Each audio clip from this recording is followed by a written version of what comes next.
In Japan, something surprising happens every single day. Children as young as 5 years old walk to school alone. No parent holding their hand. No babysitter walking beside them.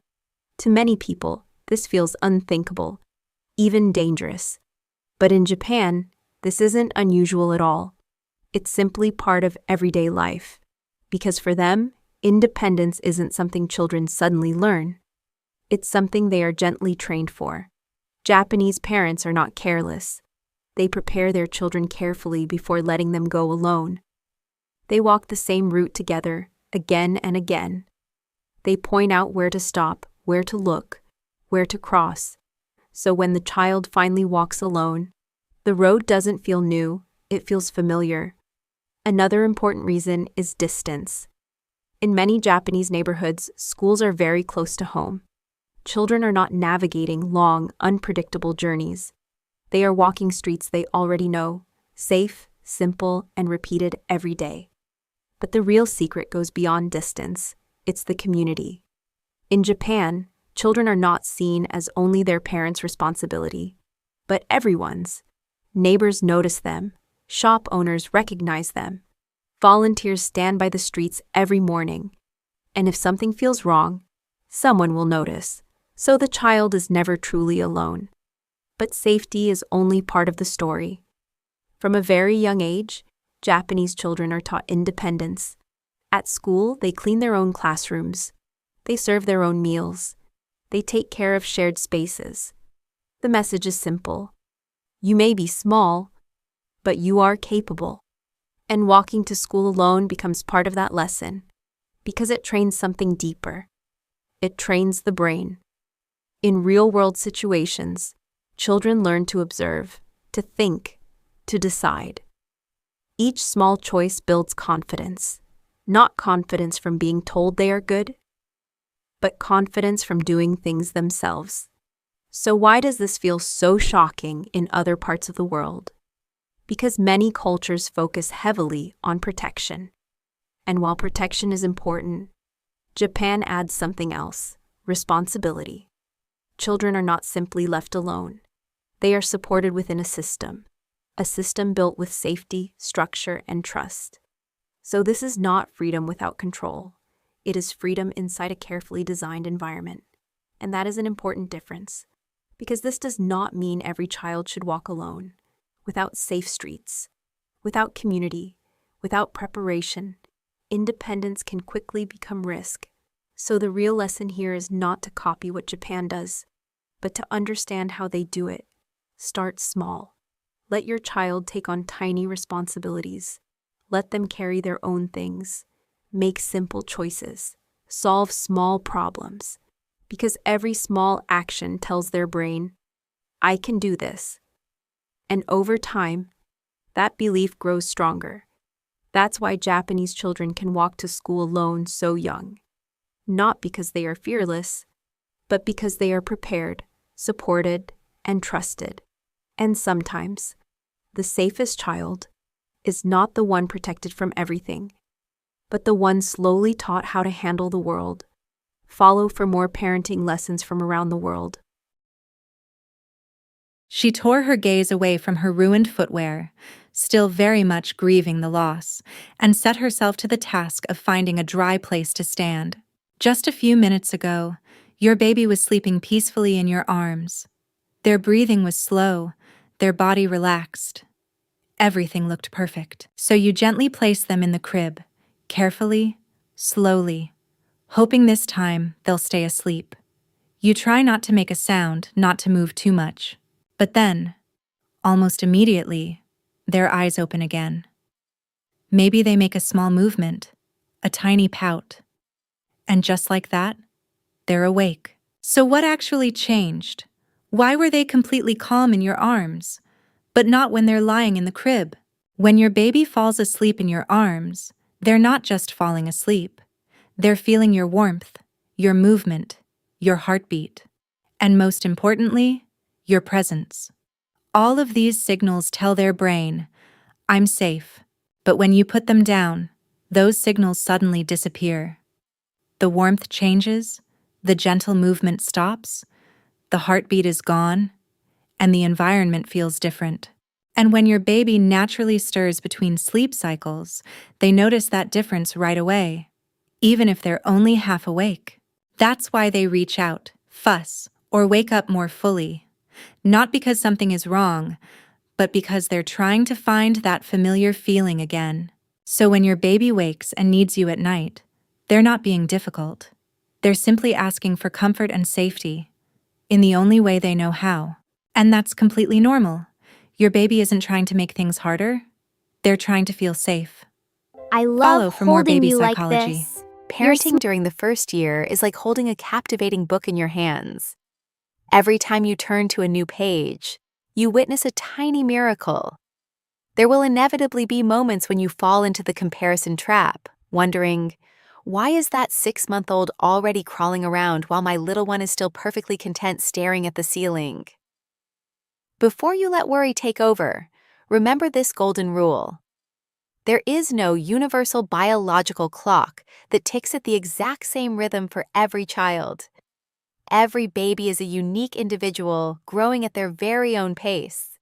However, pediatricians and child development experts have drawn a general roadmap of developmental milestones. This map isn't meant to create pressure. Rather, it's designed to help parents understand the profound physical and cognitive changes happening inside their growing baby. Let's walk through the 4 distinct chapters of your baby's first year. Chapter 1. Waking up to the world. 0 to 3 months. When they first arrive, the world is mostly a blurry, confusing place to your newborn. But the transition happens faster than you might expect. In the first month, your baby's vision begins to sharpen, drawn instinctively to high contrast patterns, especially bold black and white designs. They may not understand language yet, but they actively listen and find immense comfort in the familiar warmth of your voice. Slowly, those piercing newborn cries start to be interspersed with sweet, gentle cooing sounds. As you enter the second month, the real magic happens. The first genuine social smiles. Your baby isn't just smiling reflexively anymore. Their face will light up when they recognize you from across the room. Their eyes will begin to track moving objects, and their neck muscles are getting stronger every day, allowing them to lift their head briefly when placed on their tummy. By the third month, your baby's brain takes a massive leap in processing information. They can clearly distinguish their primary caregiver's face from a stranger's. You will also notice that their crying has evolved into a sophisticated language. You'll soon be able to tell the difference between a hungry cry, a sleepy cry, and an uncomfortable cry.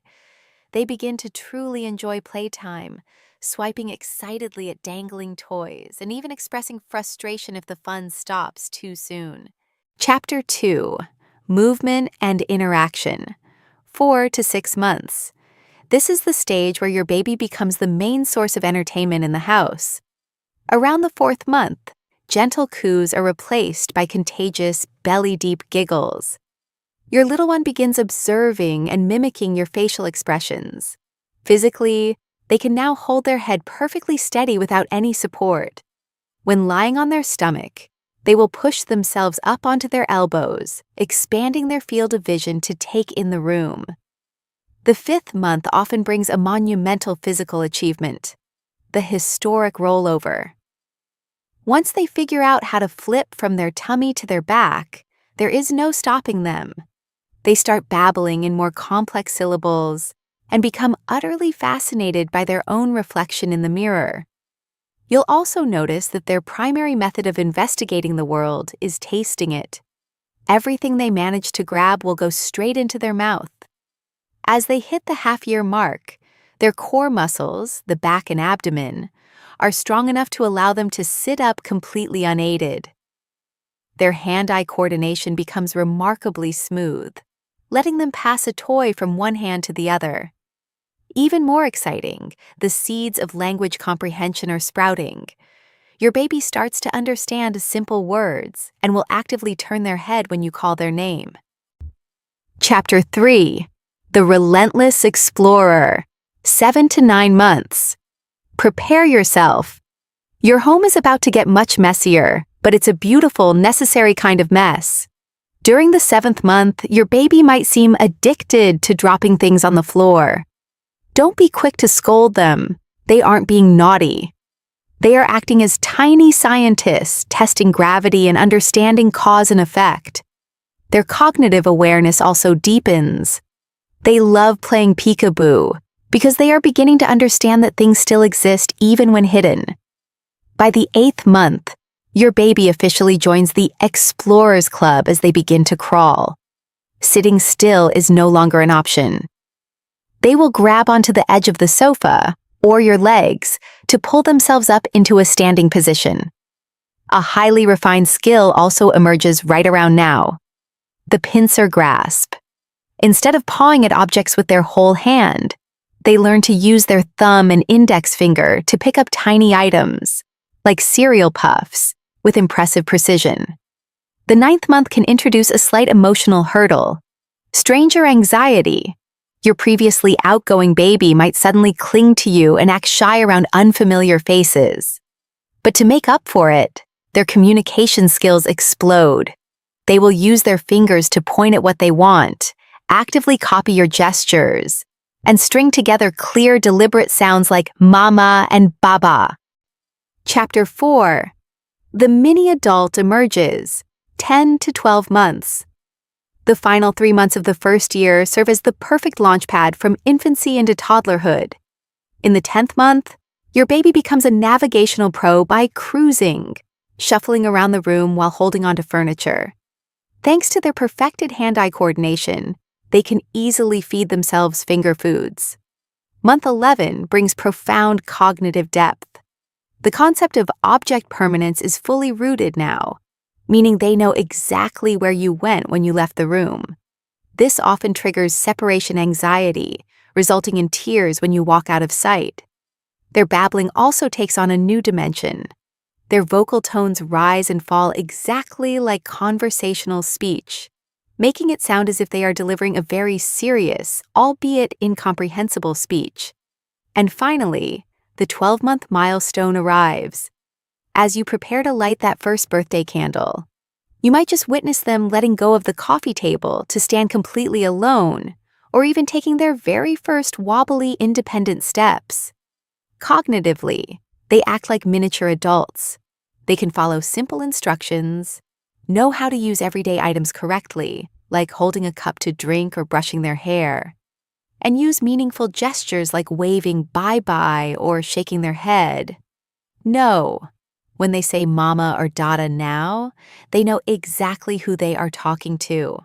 The first year is an exhausting, exhilarating marathon. There will be sleepless nights and moments of doubt, but watching a tiny newborn transform into an interactive, walking, talking little person makes every single second worth it.